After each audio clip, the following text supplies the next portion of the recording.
விவகார தசையில உடலோ மனசோ விவகரிக்கிறச்ச பார்வை உள்ள திரும்பி இருக்கிறது தான் நம்ம உள் பார்த்தல்னு சொல்றோம். அதுதான் ஸ்தலமா இல்ல அந்த ஸ்தலம்ங்கிறது இதை தவிர வேற ஏதாவது உண்டா?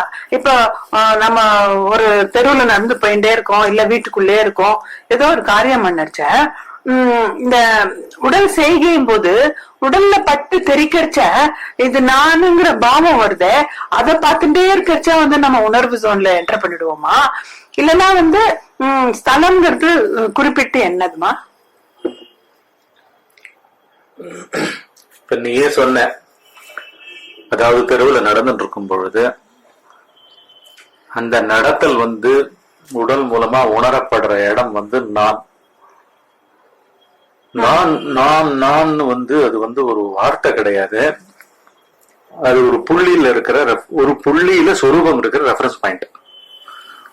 சொரூபம் அப்படின்னு சொல்லப்படுற ஆன்ம பொருள் ஒரு புள்ளியில,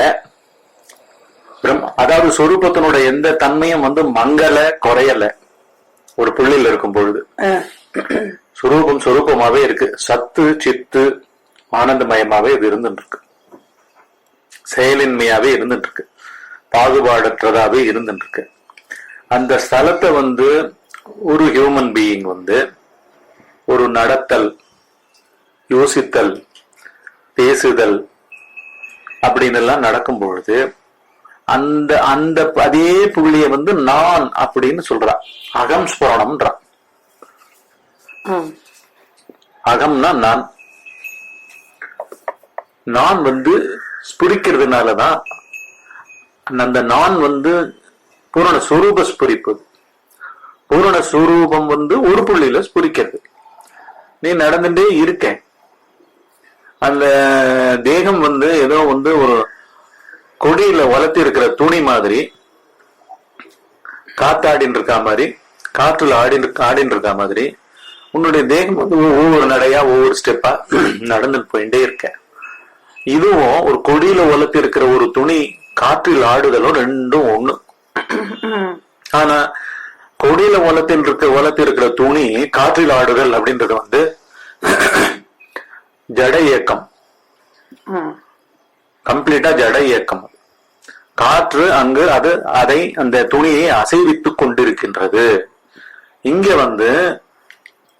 இந்த ஹியூமன் பீயிங்க்கு மட்டுமே உணரக்கூடிய எல்லா உணர்ச்சிகளோடையும் நடத்தல் அப்படின்றது நடக்கும் பொழுது அது சுரூபமா அங்க விளக்கம் பெறுறது. ஒரு ஸ்டெப்பு நீ வைக்கும் பொழுது அந்த அகம் ஸ்புரணம்ன்றது பிரம்மாண்டமான கால தேசங்களை தாண்டிய இருக்கிற ஏகதேசம் இருக்கிற அந்த பொருளானது, மெய்யறிவானது, பூரண அறிவானது, பூரண பொருளானது இந்த புள்ளியில அந்த நடத்தலா அகம் ஸ்புரிக்கிறது, நான் ஸ்புரிக்கிறது. அப்ப அந்த உள் பார்த்தலாவே நடப்பவனையே பார்த்துட்டு நடக்கச்ச அது அந்த உணர்வு ஃப்ரேம் ஒர்க்குள்ள என்டர் பண்ற மாதிரி ஒரு ஒரு உணர்வு ஏற்படுறது. ஆனா இப்ப சப்போஸ் நடந்துட்டே இருக்க ஒருத்தர் எதிர வர்றார், நமக்கு தெரிஞ்சவர் வர்றார், நம்மள பாக்குறாரு, ஹலோ ஹவ் ஆர் யூன்னு கேக்குறாரு. அப்ப அவரு கிளியரா உடலை பார்த்து பேசுறது நமக்கு தெரியும் போது உடல் பதிலுக்கு சேஷ்டிக்க ஆரம்பிச்சு அதுவும் பேசுறது. இது உடல் அளவுல நடக்கிற அந்த பாவமும் அங்க பிரத்யட்சமா பிரசன்னமா தெரியற மாதிரி ஒரு தோற்றம் இருக்கு. கரெக்டா? அதாவது நீ முதல்ல சொன்ன ஆரம்பிக்கும் பொழுது நடக்கிறது தெரியறது, உணர்வு கொண்டு போய் சேர்க்கிறது அப்படின்ற. நடக்கிறது உணர்வுக்கு அயலா நடக்கவே ஒரு நடக்கிற நடப்பு இல்ல. நீ நடத்தல்றதே உணர்வுக்குள்ள சகல உணர்ச்சிகளும் இருக்கு. நடத்தல்ன்ற உணர்ச்சி அதுல பூரணமா இருக்கு. எல்லா உணர்ச்சிகளும் இருக்கு. அதுக்கு அந்நியமா ஒரு அறிவினுடைய செயலே இல்ல. நம்மளுடைய சுட்டறிவு செயல் கூட அதுக்கு அப்பாற்பட்டு அந்நியமா அதுல இருந்து பிரிஞ்சு தனியா இல்ல. ஆனா அந்த பிரிஞ்சு தனியா இருக்கிற மாதிரி ஒரு பாவம் தான் வந்து இங்க இடையூறு. அதுதான் வந்து ஹில்ரன்ஸ், அதுதான் வந்து அகந்தைன்னு சொல்றோம். அதுக்கே பழக்கப்பட்டிருக்கிறதுனால அது ஓயாம வந்துட்டே இருக்கு. அடுத்த ஸ்டேட்மெண்ட் என்ன சொன்னேன், அதாவது எதிர்க்க வந்துட்டு இருக்கிற ஒரு உனக்கு தெரிஞ்சவர் உன்னை பார்த்துட்டு ஹலோ அப்படின்னு நம்ம சொல்லும் பொழுது அந்த உடலை தான் பார்த்து சொல்றாரு. திருப்பி அந்த உடலும் அந்நியமா இல்ல. எல்லா நிகழ்வுகளுமே மெய்யறிவு பேருணர்வுன்னு சொல்லப்படுற சொரூப ஸ்திதியிலிருந்தே நம்ம பண்ண முடியும், வாழவே முடியும். எப்ப வந்து உடல் உணர்வா வந்து மனம் வந்து உடலுக்குள்ள தூக்கத்துல இருந்து ஆழ்ந்தது உறக்கத்துல இருந்து புகுந்துகிறதோ அந்த க்ஷணத்திலேருந்தே வந்து இதெல்லாம் வந்து இன்டென்ஸா வந்து பேருணர்வுலயே இருந்துட்டு இருக்கலாம். இப்ப வந்து அவர் வந்து உன்னை பார்த்து அப்படின்றது வந்து உன் உடலை ரெகக்னைஸ் பண்ணிட்டு அந்த தோழமை உணர்ச்சியிலயோ ஏதோ உறவு சம்பந்தமாகவோ ஒரு அலோன்றாரு. அது வந்து உடல் மூலமா தான் வந்து ரெஃபரன்ஸ் பாயிண்ட் செயல்களுக்கு வரும்.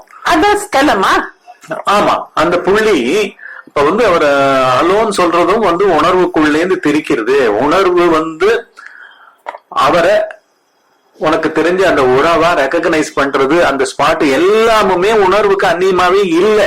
அதுதான் ஸ்தலம். அந்த உணர்வுன்னு சொல்லப்படுற அனைத்து நடப்புகளும் சூக்ஷமா மனத்துல தோன்ற ஒரு உணர்ச்சி கூட இப்ப வெளியிலேயே நடக்கல, எதற்கு நீ யாரையும் பார்க்கல, நீ மாட்டுக்கு தனியா தான் உட்கார்ந்துட்டு இருக்க. அப்படி உட்கார்ந்துட்டு இருக்கும் பொழுது உனக்குள்ளே ஒரு நினைப்பு பழைய அனுபவத்தினுடைய காட்சியோட சேர்ந்து உள்ள வர்றதே வந்து அந்த சுரூபத்துக்கு அந்நியமா அது நடக்கல. அங்கதான் உள்மடங்குதுங்கிற அந்த ஒரு ஒரு ஒரு பாவத்தை கை கொள்ள வேண்டியிருக்கு. கரெக்டா? ஆமா, அந்த உள்மடங்குதலுக்கு தான் பகவான் ரமண மகரிஷி என்ன சொல்லியிருக்கேன்னா, இந்த பழைய அனுபவத்தினுடைய ஞாபகம் காட்சியோட சேர்ந்து யாருக்கு அந்த உணர்ச்சி மயமா வந்தது, யாருக்குன்றது என்ன பண்றதுன்னா ஒரு தேசத்தை குறிப்பிட்டு தேடுற மாதிரி இருக்கு. புரியுதா? உடம்புக்குள்ள மனசுக்குள்ள யாருக்கு இந்த ஞாபகம் அப்படின்னு உன்னிச்சு அப்படி பார்க்கும்போது சொரூபம் நிக்கிறது.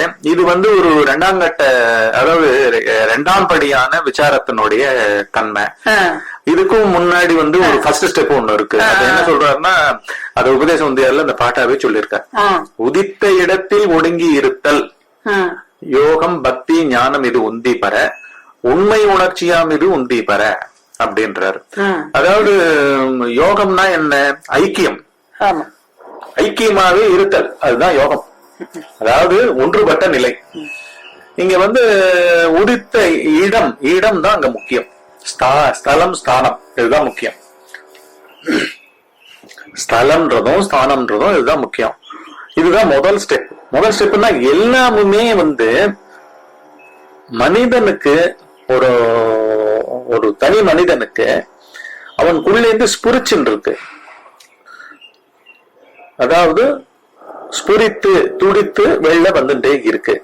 அது ஏதோ ஒரு ஸ்தலம். அது ஒரு ஸ்தலம். இததான் ஜென்னில் வந்து ஒரு மாஸ்டரும் அவர் கூட ஒரு பிக்ஷுவும் ஒரு இடத்துக்கு டிராவல் பண்ணிட்டு இருப்பா, நடந்து போயிட்டு இருப்பா, இருட்டுல போயிட்டு இருப்பா. அப்ப வந்து அந்த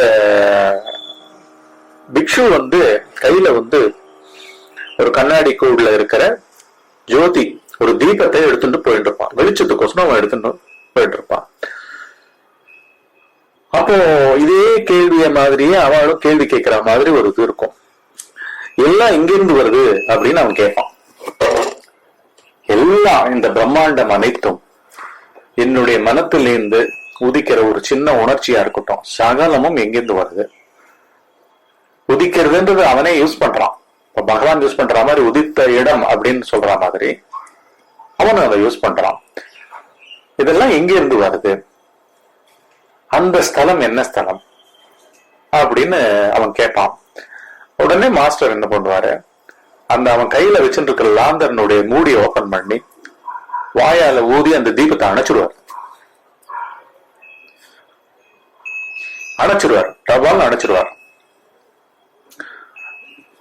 உடனே அவன் வந்து இருட்டாயிடும். அவன் கேட்பான், என்ன மாஸ்டர் அணைச்சிட்டீங்கன்னா, இப்ப தீபம் எங்க போச்சுன்னு கேட்பாரு. தீபம் வந்து எங்க போச்சு? இதே மாதிரிதான் நம்ம உள்ளத்திலயும் நடக்கிறது. உணர்வுன்றது ஒரு தோற்றத்துக்கு வராத ஒரு பொருள், அது பூரண வஸ்து. வெளியில பாத்துட்டு உள்ள போறது ரெண்டாம் பட்சம். இது பிரிவுபடாமலே இருக்கிறது சாதகத்தோட ஒரு கூர்மையான நிலை. ஆமா, அததான் அவர் சொல்வார். எங்கேருந்து வந்ததுன்றத நல்லா விசாரம் பண்ணிடுவார். இந்த தீபம் எங்கேருந்து வந்தது? இருட்டு தன்மைன்றது உற்பத்தி பண்ணப்பட்ட தன்மை இல்லை.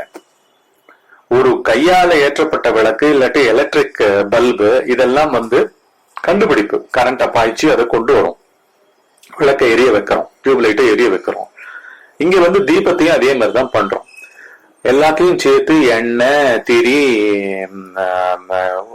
வெத்தக்குச்சியால அத விளக்கை ஏத்தி அட்மாஸ்பியர்ல இருக்கிற ஆக்சிஜனை வச்சுண்டு கீழே இருக்கிற எண்ணெயை வச்சுண்டு அந்த திரியானது, எண்ணெய் திரியானது கொஞ்சம் கொஞ்சம் கொஞ்சமா அதை உறிஞ்சி உறிஞ்சி உறிஞ்சி உறிஞ்சி தன்னையும் எரிச்சுண்டு அந்த தீபமயமா ஒளி விட்டு பிரகாசத்தை கொடுத்துட்டு இருக்கு. இது ஒரு ஜட தோன்றுதல், ஜட விளக்கு. ஜட விளக்கு அதாவது ஜட பொருளால எல்லா ஜட பொருட்கள் எல்லாமே எண்ணெய், திரி, அந்த அக்னின்றது பஞ்சபூதத்துல அதுவும் ஒரு ஜட இயக்கம். அந்த ஜட இயக்கமான தீக்குச்சி மூலமா அதை ஏத்தி வச்சு அந்த விளக்கை கொண்டு வந்திருக்கோம். இது எல்லாம் ஜட விளக்கு, ஜடமா இருக்கிற தீபம் ஜடமா இருக்கிற இருட்டை போக்குறது. அதுக்கு முன்னாடி எங்க இருந்தது? எல்லாம் அதாவது அந்தந்த சோர்ஸ்ல இருட்டுக்குள்ள ஆழ்ந்து இருந்தது இல்லையா? எல்லாம் அதுக்குள்ள ஆழ்ந்து இருந்தது. அதாவது வெத்திக்குச்சியில இருக்கிற அந்த ஸ்பார்க்கு, உரசுதல் மூலமா வெளிப்படுற அந்த நெருப்பு, இதெல்லாம் அதாவது அந்த வெத்திக்குச்சி பெட்டிக்குள்ள அந்த குச்சியா அது இருந்தது. எண்ணெய் தனித்து இருந்தது, விக்கு தனித்து இருந்தது. இப்ப எல்லாமா சேர்ந்து ஒரு தீபமா அப்படி வெளில வருது. இப்படித்தான் உள்ளுக்குள்ளேன்னு நம்மளுடைய உணர்ச்சிகள், எண்ணங்கள் இது எல்லாமுமே இருட்டு போல இருக்கிற, ஆனா இருட்டு கிடையாது. சுரூபம் இருட்டு கிடையாது. அது இருட்டா இருந்ததுன்னா நம்ம கண்ண மூடி இருக்கும் பொழுது நம்மளே நம்ம காணாம போயிட்டோம்னு சொல்லணும்.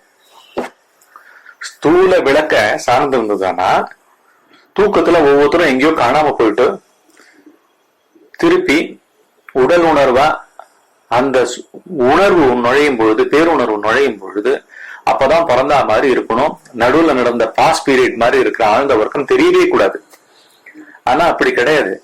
அந்த இருட்டுல ஆழ்ந்த உறக்கத்துல நம்ம இருக்கும் போது கூட நல்லா சுகமா தூங்கினோம் அப்படின்றது புத்தி கிட்ட மொத்தம் பதிவா பதியறது. அதுதான் அங்க தனித்தன்மை. அந்த தனித்தன்மை, இந்த தனித்தன்மையை கொண்டு போய் அந்த உதித்த இடத்துல கொண்டு போய் சேரு. உதித்த இடத்திலேயே ஒடுங்கி இருத்தல் அப்படின்றார். ஒடுங்குன்ற ஒரு ப்ராசஸ சொல்றாரு. என்ன உபாயத்தை வேணா நீ யூஸ் பண்ணு.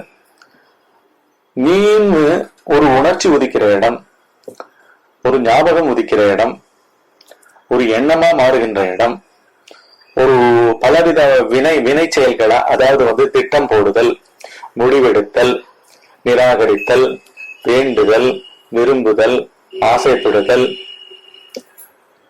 அப்படின்னு எல்லா வினைச்சொற்களும் தமிழ்ல இருக்கிற அத்தனை வினைச்சொற்களையும் போட்டுட்டேன்னா இதெல்லாம் எங்கேயோ நடக்குது இல்லையா?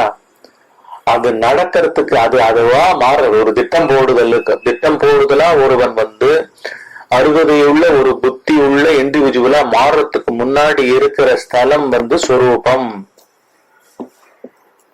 பரமஸ்வரூபம். பரபரப்பு இல்லாத ஒரு ஆழ்ந்த அமைதி கொண்ட மனத்தால மட்டுமே அது உணரக்கூடியதுங்கிறது இப்ப விளங்குறது. ஆமா, அதுக்குதான் என்ன ஆகுதுன்னா சாதாரணமா சித்த சுத்தின்றது ஒண்ணு நடந்தாதான் அந்த பரபரப்பற்ற அலைகளற்ற ஆழ்ந்த மனத்துக்கு உள்ள போக முடியும். இல்லன்னா மேல் மனம் இயக்கத்துக்கு ஆட்பட்டு, எண்ணங்களுக்கு ஆட்பட்டு வெளியில கொண்டு போய் தள்ளிடும் இல்லையா? ஆமா, இப்போ மேல் மனம்னு நீ சொல்லப்படுற சர்ஃபேஸ் கான்சியஸ்னஸ், சூப்பர்ஃபிஷியல் கான்சியஸ்னஸ், அப்புறம் ஆழ் மனம் சொல்லப்பட்ட சப்கான்சியஸ். சப்கான்சியஸ்குள்ள எல்லாமுமே மொத்தம் பதிஞ்சு கிடக்கு. இந்த பிரபஞ்சத்துல இருந்த எல்லாமே இந்த புள்ளியில அந்த உடல்கள் மூலமாக நான் நினைக்கிற தனி இண்டிவிஜுவாலிட்டி மூலமாக, தனித்துவம் மூலமாக நடந்த அத்தனை பில்லேனியா மில்லேனியா ட்ரில்லேனியா என்ன வேணா சொல்லிக்கோ, அத்தனை ரெஜிஸ்ட்ரேஷன்ஸ் இருக்கு. அதுல ஒரே ஒரு சின்ன குட்டி போர்ஷன் தான் சர்ஃபேஸ் கான்சியஸ்னஸ் சொல்லப்படுற வேக்கிங் கான்சியஸ்னஸுக்கு வேக்கிங் கான்சியஸ்னஸ் வச்சுட்டு இருக்கிற மனமாவே வெளிப்படுறது, உலகமாவும் வெளிப்படுறது. இப்ப நீ ஒரு இடத்துல இருக்கேன்னு வச்சுக்கோ, டி நகர்ல இருக்கேன்னு வச்சுக்கோ, வாழற இடம், அந்த வாழற இடம் நீ அப்படின்ற தனித்தன்மை, உன் வீடு, உன் உறவுகள், இது எல்லாமே சப்கான்சியஸ்ல ஒரே ஒரு சின்ன புள்ளி, பில்லியன்ஸ் ஆஃப் நியூரான்ஸ் பிரெயின்ல இருக்குன்றா. அந்த மாதிரி இந்த அன்கான்சியஸ்னு சொல்லப்படுற சொரூபத்துல ஒரு சின்ன புள்ளி, அந்த புள்ளி தான் ஒவ்வொரு வேக்கிங் ஸ்டேட்டா வருது. எல்லா நிகழ்வுகளுமே முடிக்கப்பட்ட நிகழ்வுகளா இருக்கு. நீ அன்னைக்கு பார்க்க போற புதுசான நபர்கள், நீ அன்னைக்கு புதுசா சமையல் பண்றதுக்கோசரம் காய்கறி வாங்க போறது, அதை வாங்கின சமைக்கிறது, உனக்குன்னு மனிதர்கள் உன்னை பார்க்க போறான்னா அந்த நடப்பு, இப்படின்னு ஒரு வேக்கிங் ஸ்டேட்டுக்குள்ள என்னெல்லாம் இருக்கோ அதனுடைய முடிக்கப்பட்டதா ஆழ்மனத்துல ஆல்ரெடி இருக்குது. இங்க நம்மளுக்குதான் அது புதுசா இருக்கு. ஏன்னா நம்ம வெளியில இருக்கிற பிசிக்கல் டைம் எல்லாம் நம்ம நம்புறோம், விசாரிக்காம நம்புறோம். விசாரிக்காம நம்மளுடைய வயசை சத்தியமா நம்ம வச்சுட்டு இருக்கோம்.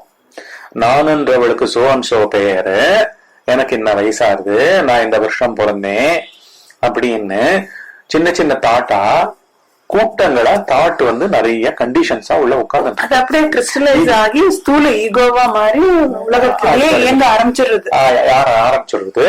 அது ரிவர்ஸா போற பாதையை தான் பகவான் இந்த உபதேசத்துல விவரிக்கிறார். உதித்த இடத்தில் ஒடுங்கியிரு, அதுதான் யோகம்.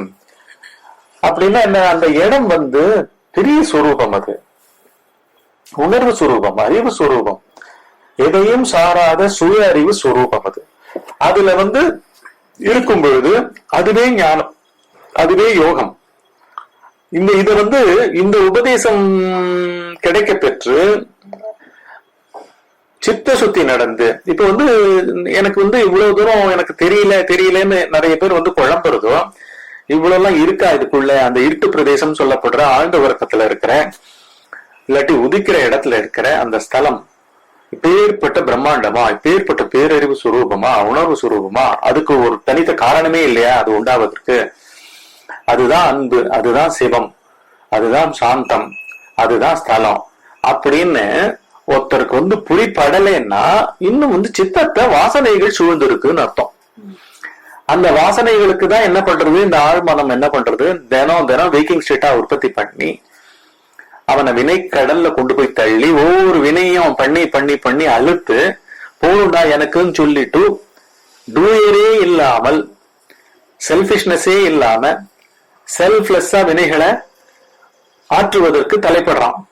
அப்படி போகும்போது கொஞ்சம் கொஞ்சம் கொஞ்சமா என்ன ஆகுது, சித்த சுத்தி வருது. சித்த சுத்தி வர்றதும் இந்த ஸ்தலம் புரியறதும் எல்லாம் ஒன்னா நடக்க ஆரம்பிக்கும். சித்த சுத்தியினுடைய உச்சம் என்னன்னா ஒருமுனைப்பட்ட உணர்வு ஏகாகிரகமா போய் நிற்கும். அந்த ஏகாகிரகம் கொண்ட உள்ள பார்வை தான் உற்பத்தி ஆறதுக்கு முன்னாடியே போய் பார்க்கும், இது என்ன ஸ்தலம், யாரு இது, யாருக்கு இந்த ஞாபகம் வந்தது. இந்த நான் யாருங்கிற உவமைங்கிற இந்த கேள்வி when it is becoming effortless and natural, that is the sthala and that is the natural, that is the highest state. ஆமா, நேச்சுரலி. அதாவது நீ உதிக்கிற இடம், நீன்ற நானும் நான்ற தன்மையும் மமகாரம்னு சொல்லப்படுற என்னை, என்னால், என்னோடு, என்னுடன், எனக்கு, என்னுடைய, எண்ணில் அப்படின்னு அதெல்லாம் புரிபடாமலேயே இயங்குகின்ற அந்த மமகார ஸ்தலமும் ரெண்டும் உதிக்கிற இடம் சொரூபம். அந்த அந்த சொரூப ஸ்தலத்து போய் சேர்றதுக்கு முதல்ல அவுட்டர் மோஸ்ட் லேயரா இருக்கிறது குழம்பிய உள்ள மனம், உலகத்தை சத்தியம் என்று நினைக்கின்ற புத்தி, தேகத்தை சத்தியம் என்று நினைக்கின்ற புத்தி, இதெல்லாம் குழம்பின ஸ்தலங்கள். இந்த ஸ்தலங்கள்ல இருந்து என்ன ஆகும், செயல்கள் புரிஞ்சு புரிஞ்சு புரிஞ்சு புரிஞ்சு பல பிறவிகள்ல ஏதோ ஒரு பிறவியில எல்லாம் போருண்டா, யாருக்கு இதை பண்ணிட்டு இருக்கேன் நான், இந்த உடல் யாருடையது, இந்த மனம் யாருடையது அப்படின்ற அந்த நான் யார் கேள்வியில போய் முடியுது. இதுதான் சித்த சுத்திக்கான உண்டான வழி. அந்த நான் யார் கேள்வி எஃபர்ட்லெஸ்ஸா அமைய அமைய அமைய அப்படியே உள்ள அதை போட்டுட்டு வாழ்க்கை பாட்டுக்கு வாழ்ந்துட்டு இருக்கச்சியே அந்த எஃபர்ட்லெஸ்ஸா அது உள்ள வந்து இங்க செயல்புரிபவன் யாருங்கிற மாதிரியே ஒரு பாவனையிலேயே இயக்கமே இருக்கச்ச அது வந்து அங்க சுரூப விளக்கமாவே அங்க இருந்துட்டு இருக்கோம் இல்லையா? இல்ல, சித்த சுத்தி வரும். கிரௌடா சர்ஜாயின்னு இருக்கிற தாட்ஸ் வந்து நிறைய குறைஞ்சு போயிடும். போக போக ஒரு பெரிய வெட்டா பாலைவனத்துல தனியா ஒரே ஒரு மரம், இதுதானே உள்பார்த்தல். ஆமா, பெரிய பாலைவனம் போல உள்ளம் தெளிவுற்று எண்ணங்களினுடைய ஆறாவாரமே அரியோட இல்லாம போய் சித்த ஏகாகிரகம் ஒரு முனையில வந்து நின்று அப்ப சர்வசாதாரணமா சொரூபமே தொடங்க ஆரம்பிச்சிடும். நான் தான் இருக்கேன், நீன்றது ஒண்ணுமே இல்லை இங்க வஸ்து அப்படின்றது அதுவே தொலைங்கிடும். எப்படின்னா இன்னொரு பிசிக்கல் எக்ஸாம்பிள் நான் சொல்றேன். அதாவது ராக்கெட் அனுப்புறா, இல்லாட்டி ஜெட் பிளேன் எல்லாம் போறது. ராக்கெட்டே எடுத்துப்போம். ராக்கெட் வந்து ஒரு 15-20 மினிட்ஸ்ல அட்மாஸ்பியரை கீழ்ச்சுட்டு வெளியில போய் சேட்டிலைட்டை போய் இறக்க போறது. அது கீழே கிளம்பும் போது அப்படியே அந்த புகை மூட்டம் ட்ரெயில் மாதிரி அப்படியே கோடு போட்டா மாதிரி இருக்கும். அப்புறம் என்ன ஆகும், கீழே அதாவது முதல்ல விட்ட புகை கொஞ்சம் கொஞ்சமா அந்த ஸ்பேஸ்ல அப்படியே மறையிறது. அதுக்கப்புறம் அடுத்த புகை மறையிறது. இப்படி வந்து அது எவ்வளவோ கிலோமீட்டர்ஸோ மைல்ஸோ வந்து அட்மாஸ்பியரை கழிச்சுட்டு போய் முடிஞ்சுடுறது. 1 hour 2 hours கழிச்சு பார்த்தா அந்த புகை வந்து வானத்துல அப்படியே கரைஞ்சு போயிருக்கும். அந்த மாதிரி இந்த தனித்துவம் வந்து கரையிறதுதான் தனித்துவம் சொல்லப்படுற வாசனை கூட்டங்கள், பழக்க வழக்க கூட்டங்கள், உடலை சத்தியம் என்று நினைக்கும் நினைப்புகள், அப்புறம் வந்து உலகத்தை சத்தியம் என்று நினைக்கும் நினைப்புகள், இதெல்லாம் என்ன ஆகுது, அந்த புகை மாதிரி இந்த ஆன்ம விசாரம் சொல்லப்படுற யாருக்கு இது, நான் என்பதே எவன், எங்க இருக்கிறான், அது அப்படின்னு தேடி போகும் பொழுது, ராக்கெட் மாதிரி உள்ள போகும் பொழுது புகை மாதிரி இது அனைத்தும் விழுந்துருது. அகங்காரமும் விழுந்துடுறது, மமகாரமும் விழுந்துடுறது. உலகம் அழியோடு அங்க இருக்கிறது இல்ல. இப்ப ராக்கெட்டை வந்து நம்ம பிசிக்கல் கண்ணால பார்க்க முடியாது, எங்க போய் சேர்ந்த இடத்த பார்க்க முடியாது. அத போல இந்த தனித்துவம், இந்த இண்டிவிஜுவாலிட்டி கம்ப்ளீட்டா அனிகிலேட் ஆகி ஸ்பேஸ்ல கரைஞ்ச புகை மாதிரி அதை திருப்பி பிரிச்சு எடுக்க முடியாது. எங்க போச்சு இந்த புகை அப்படின்னு அதை பிரிச்சு எடுக்க முடியாது. அந்த மாதிரி இந்த அறியாமைன்னு சொல்லப்படுற தனித்துவம், தன்னை சத்தியம், தேகத்தை சத்தியம் நினைக்கிற புத்தி, உலகத்தை சத்தியம் நினைக்கிற நினைப்பு, இதெல்லாம் ஸ்பேஸ்ல கரைஞ்ச புகை மாதிரி கம்ப்ளீட்டா அழிஞ்சே போயிடுறது. அழிஞ்சு போய் உணர்வு சுரூபம் தானா யோகமா நிக்கிறது. இததான் அவர் சொல்றாரு. அந்த இடத்துல நீ ஒடுங்கினேன்னா ராக்கெட் மாதிரி நீ உன்னுடைய விசாரம் ரொம்ப நுட்பமதியிலையும் சித்த ஏகாகிரகத்திலையும் பண்ணப்பட்டுதானா யோகம் சித்திச்சிரும். இதுவே யோகம், இதுவே ஞானம். ஞானம்னா என்ன, இதுதாண்டா ஸ்தலம், இதுதாண்டா உண்மை பொருள் அப்படின்னு தெரிஞ்சுக்கிறது ஞானம். தெரிஞ்சுக்கிறது ஒரு ஆள் கிடையாது. ஞானம் தன்னைத்தானே, பேருணர்வு தன்னைத்தானே தனக்கே அறிவிச்சுக்கிற மாதிரியான ஒரு ஸ்டேட். அது அதாவது வெற்று கண்ணாடி பார்க்கிற மாதிரியான ஒரு ஸ்டேட். இது ஞானம். பக்தின்னா என்ன அர்த்தம், இவனுடைய அகங்காரம் மமகாரமும் ஒருங்கே நசிக்க பெறுகிறது தான் வந்து பக்தி. பக்தியினுடைய மூலம் என்ன, சரண்டர். இங்க வந்து அவன் சரண்டர் பண்ணல. ராக்கெட் போக போக புகை மூட்டம் அப்படியே ஒவ்வொரு மாடியூலும் கீழே கழிந்து விழறது, ஃபியூவல் டேங்க் எல்லாம் கழிந்து விழறது, எரிஞ்சு போயிடுறது. புகையில எல்லாம் அதனுடைய டிராவல் எஜெக்ட் பண்ணப்பட்டு புகை பூரா புகையும் மறைஞ்சு போயிடுறது இல்ல. அந்த மாதிரி இவனுடைய தனித்த அகங்காரம் மமகாரம் விழுறது வந்து பக்தி. விழுந்து கிடக்கு, புத்தி இல்லாம போயிடுறது. புத்தி இல்லாம போயிடுதுன்னா இது அன்றாட வாழ்க்கைக்கு உண்டான புத்தி கிடையாது. இதுதான் அனைத்து புத்திகளும் அனைத்து இயக்கங்களும் எழும்புகின்ற ஆன்ம பொருள். இதுதான் பக்தின்றார். யோகம், ஞானம், பக்தி, கர்மமும் இதேதான். அந்த பக்தங்கிறவன் வந்து அப்படியே டிஃபரெண்டா போய் ஒண்ணும் இல்லாதப்ப சொல்றதுக்குள்ள he was never functional. He was never functional. Different ஆகிறதுக்கு முன்னாடி ஃபங்க்ஷன்ல இருக்கணும். he only comes to பக்தி பண்ணச்சா ஃபங்க்ஷனிங் மாதிரி அவனுடைய உள்பாவம் இருந்ததுதான் நான் அப்படி சொன்னேன். இப்ப அந்த பக்தியோட உச்ச நிலையில வந்து அப்படியே ஒண்ணும் இல்லாம அந்த பக்தியோட உச்சநிலை என்ன, பக்தன் தான் வந்து வழிபடுற அந்த தொழுகிற ஸ்துதிக்கிற அந்த தெய்வத்தை கிட்ட தன் மூலத்தை அப்படியே ஒப்படைக்கிறதான் பக்தியினுடைய உச்சநிலை. அந்த இது அது வந்து அயல் பொருள் இல்ல. இது எல்லாம் அவனுக்குள்ள நடக்கிறது வந்து இவன் அழிஞ்சு போறான். அந்த ஸ்துதிக்கப்பட்ட அந்த தெய்வமாவே இவன் மாறுறான். அந்த ஸ்துதிக்கப்பட்ட தெய்வம் சகுல பிரம்மா இருக்கிற அந்த தெய்வம் மாத்திரம் என்ன, இவனுடைய உள் ஆன்ம பொருள் தான் அது, இவனுடைய சுரூபம் தான் அதுவும். சோ அதனால இததான் பகவான் அந்த எப்பெயரிட்டு எவ்வுருவில் ஏற்றினுமா பேருருவில் அப்பொருளை காண்வழியது ஆயினும் மெய்ப்பொருளின் உண்மையில் தன் உண்மையினை ஓர்ந்தொடுங்கி ஒன்றுதலே உண்மையில் காணல் உணர் அப்படின்றார். இங்கே இந்த ஒடுங்குதல்னா இந்த ஒடுங்குதல் ஸ்டேட் வரத்துக்கே சித்த சுத்தி முடிஞ்சிருக்கணும். சித்தம் சுத்திகரிக்கப்பட்டு ஸ்வச்சமா ஒரு பெரிய ஓபன் பிரதேசம் போல அப்படி இருக்கணும் அந்த சித்தம். அங்க எந்த ஒரு சூழ நேரம் ஆடக்கூடாது, ஆடாம அப்படி போயிடும். இதுதான் ஆட வரும்போது அத சுட்சமா அத பார்த்து அது ஒண்ணுமில்லாம பண்றது தானே அந்த அந்த ஸ்தலத்துல இருக்கிறதோட அந்த மகிமை. ஸ்தலத்துல இருக்கிறவன்றதான் அதுக்கு முன் செகண்ட் வரைக்கும் இருக்கான். அவன் எனக்கு ஒரு தனித்த இருப்பு இருக்கா, இங்க நிழலாடும்படி எனக்கு ஒரு தனித்த உணர்ச்சி அறிவதையா இங்கு எழக்கூடுமா அப்படின்னு தன்னைத்தானே அவன் கேட்டுக்கிறான். அதுதான் தன்னையே அழிக்கிறான் அவன். இந்த பார்வை எல்லாமே என்ன, இப்படி எப்படி ஒரு தனிமை இருக்கும், ஒரு தனித்த புத்தி எப்படி இயங்கிட்டு இருக்கும், தனித்த சுட்டறிவு எப்படி வரும் அப்படின்றத அவன் ரொம்ப துல்லியமா பாக்குறான். இதுதான் அந்த பார்க்கும்போதே அந்த ஸ்தலம் வந்துடுறது, பார்க்கும்பொழுதே வந்துடுறது. உணர்வே நாமாய் உலகம்னு பகவான் சொல்றாரு. அந்த ஸ்திதி உள்ளது உணர உணர்வு வேறின்மையின் உள்ளது உணர்வே உந்தி பெற உணர்வே நாமாய் உலகம் உந்தி பெற. அப்படின்னா என்ன, இங்க தோன்றியுள்ள அனைத்தும் பேருணர்வு.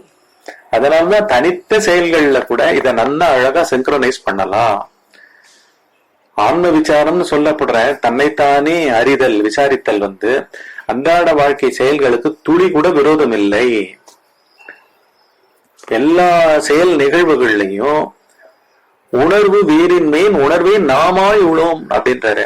எனக்கு ஒரு உணர்ச்சி எழுந்துட்டு இருக்கு. இப்ப ஏதோ எனக்கு குறைன்னா என்ன, ஏதோ ஒண்ணு எனக்கு கிடைக்க பெறல அப்படின்னு இருக்கிற ஒரு உணர்ச்சி இருக்கும் பொழுது இந்த உணர்ச்சி உணர்வுன்னு சொல்லப்படுற சுரூபத்துக்கு அந்நியமான ஒரு உணர்ச்சியா? இந்த எனக்குன்றது யாரு, எனக்கு ஒரு குறை அப்படின்னா அந்த எனக்கு ஒரு குறைன்ற ஸ்டேட்மெண்ட்ல எனக்குன்றது யாருன்னு பார்க்கும் பொழுது உணர்வே நாமா இவ்வளவு முந்தி பெற அந்த நாம்னு சொல்ல வேண்டியதா இருக்கு. ஒவ்வொருத்தரும் தன்னைத்தானே எனக்கு என்னுடைய எண்ணில் தான் சொல்லிட்டு இருக்கா. இதை நம்ம அந்நியப்படுத்தி பேசணும்னா என்ன சொல்லுவோம், அவனுக்கு அவனில் அவனுடைய அப்படின்னு பேசுறோம். முன்னிலைப்படுத்தி பேசணும்னா உனக்கு உன்னுடைய உன்னில் பேசுறோம். இதுக்குதான் இந்த நான் என்னை என்னால் என்னுடன் எனக்கு என்னுடைய அப்படின்ற மாதிரி, நீ உன்னை உன்னால் உன்னுடன் உனக்கு உன்னுடைய அப்படின்ற மாதிரி, அவன் அவனை அவனால் அவனுடன் அவனுடைய அப்படின்ற மாதிரி, இது எல்லாம் சேர்ந்ததுதான் நாமாயுளம். புரியுதா? உணர்வே நாமாயுளம். இந்த வார்த்தைக்கு அர்த்தம் இதுதான்.